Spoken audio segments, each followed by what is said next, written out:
नमस्कार, मी ऋषिकेश प्रकाश सावंत, राहणार कसबा नूर, तालुका गडिंग्लज, जिल्हा कोल्हापूर।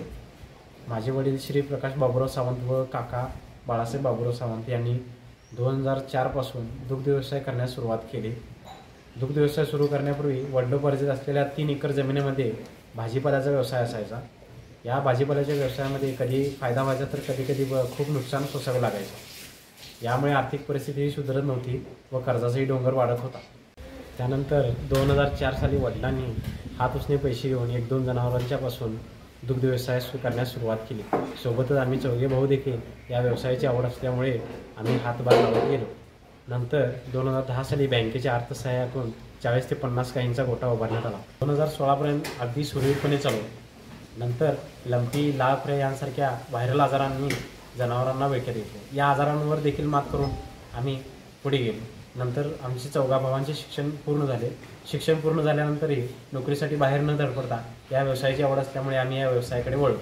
पुढे तालुकास्तरीय व जिल्हास्तरीय आदर्श गोठा पुरस्कार मिळाला। सोबतच आदर्श शेतकरी हा पुरस्कार देखील वडिलांना मिळाला।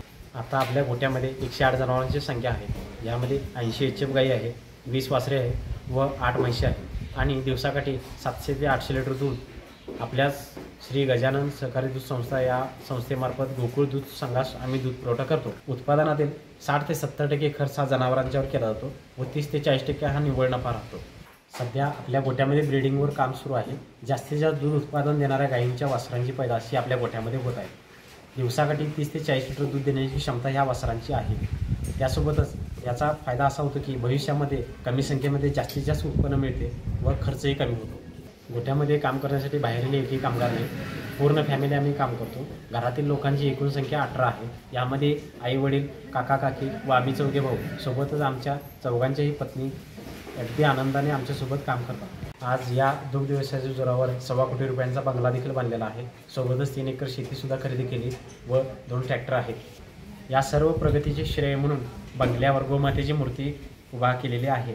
ही गोमातेची मूर्ती कोल्हापूर गोकुळ शिरगाव श्री स्वामिनी आर्ट्स अँड स्टॅच्यू या कंपनीने बनवून दिली आहे। ही मूर्ती 6 फूट उंच व 8 फूट लांबीची आहे। आज तालुक्यात आणि जिल्ह्यामध्ये आपल्या या सावंत फॅमिलीचे सर्वत्र कौतुक होत आहे। हे पाहून खूप समाधान वाटत आहे।